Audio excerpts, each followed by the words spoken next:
আসলে রাশিয়াকে নিয়ন্ত্রণ করা খুবই কঠিন। রাশিয়া কারো কথা শুনবে না।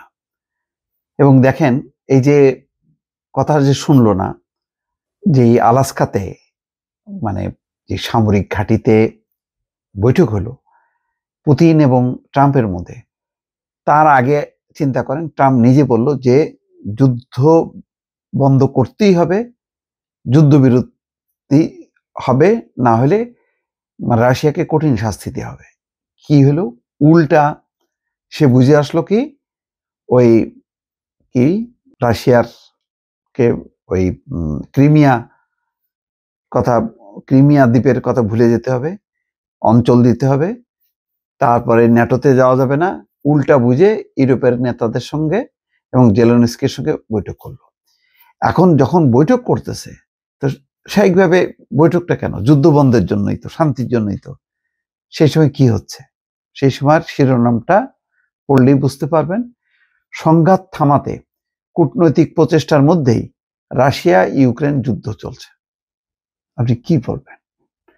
এবং এই সব যুদ্ধের সূত্রপাত হচ্ছে কিন্তু রাশিয়া আক্রমণ করতেছে, ইউক্রেন ঠেকানোর চেষ্টা করতেছে। এই তো ওয়াশিংটনে রাশিয়া ইউক্রেন যুদ্ধ বন্ধের লক্ষ্যে কূটনৈতিক পর্যায়ে ভলোদিমির জেলেনস্কির সঙ্গে যুক্তরাষ্ট্র এবং ইউরোপীয় নেতাদের আলোচনা চালিয়ে যাওয়ার মধ্যেই ইউক্রেন আর রাশিয়া তাদের হামলা চালিয়ে যাচ্ছে। ইউক্রেনের কর্মকর্তারা জানিয়েছেন রাশিয়া ইউক্রেনের শিল্পাঞ্চল ক্রেমেনচুকে তেল ও যাতায়াত অবকাঠামো লক্ষ্য করে হামলা চালিয়েছে। ক্রেমেনচুকে ইউক্রেনের বৃহত্তম তেল শোধনাগার রয়েছে এবং সেটিতে রাশিয়া নিয়মিতভাবে হামলা চালিয়ে আসছে। এর মধ্যে ইউক্রেনের সিকিউরিটি সার্ভিস রাশিয়া নিয়ন্ত্রিত লুহানস্ক অঞ্চলে দুটি অস্ত্রের ডিপোতে হামলা করেছে বলে জানিয়েছে। এদিকে মঙ্গলবার রাশিয়া ইউক্রেন যুদ্ধ বন্ধের লক্ষ্যে 30টির বেশি ইউরোপিয়ান এবং কমনওয়েলথ দেশের জোট coalition of the willing a virtual বৈঠক হয়েছে। যুদ্ধ থামার পর রাশিয়া যেন আবার আক্রমণ না করতে পারে তা নিশ্চিত করার জন্য ইউক্রেনের সৈন্য পাঠানো, অস্ত্র সহায়তা দেওয়ার মতন বিষয়গুলো নিয়ে বৈঠকে আলোচনা হয়েছে। গত মার্চে এই কোয়ালিশন অব দ্য উইলিং জোট তৈরি করেছিল ফ্রান্স আর যুক্তরাজ্যের নেতারা।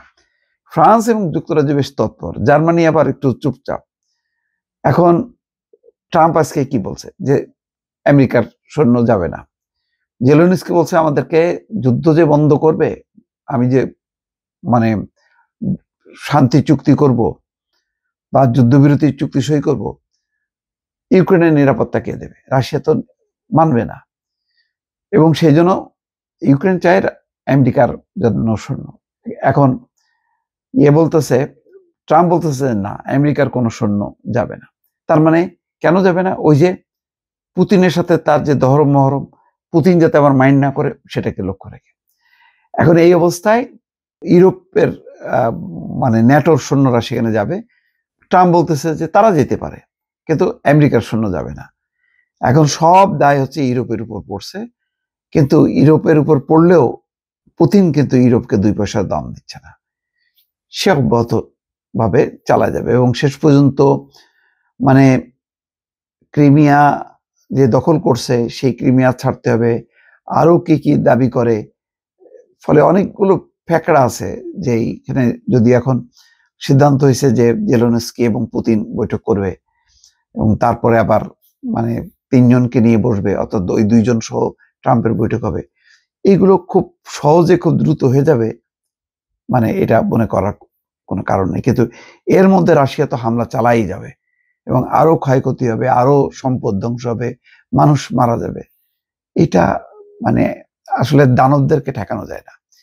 ইসরায়েল গাজায় দেখেন, ইসরায়েলকে ঠেকানো যাচ্ছে না, ওই অঞ্চলে রাশিয়াকেও ঠেকানো যাচ্ছে না।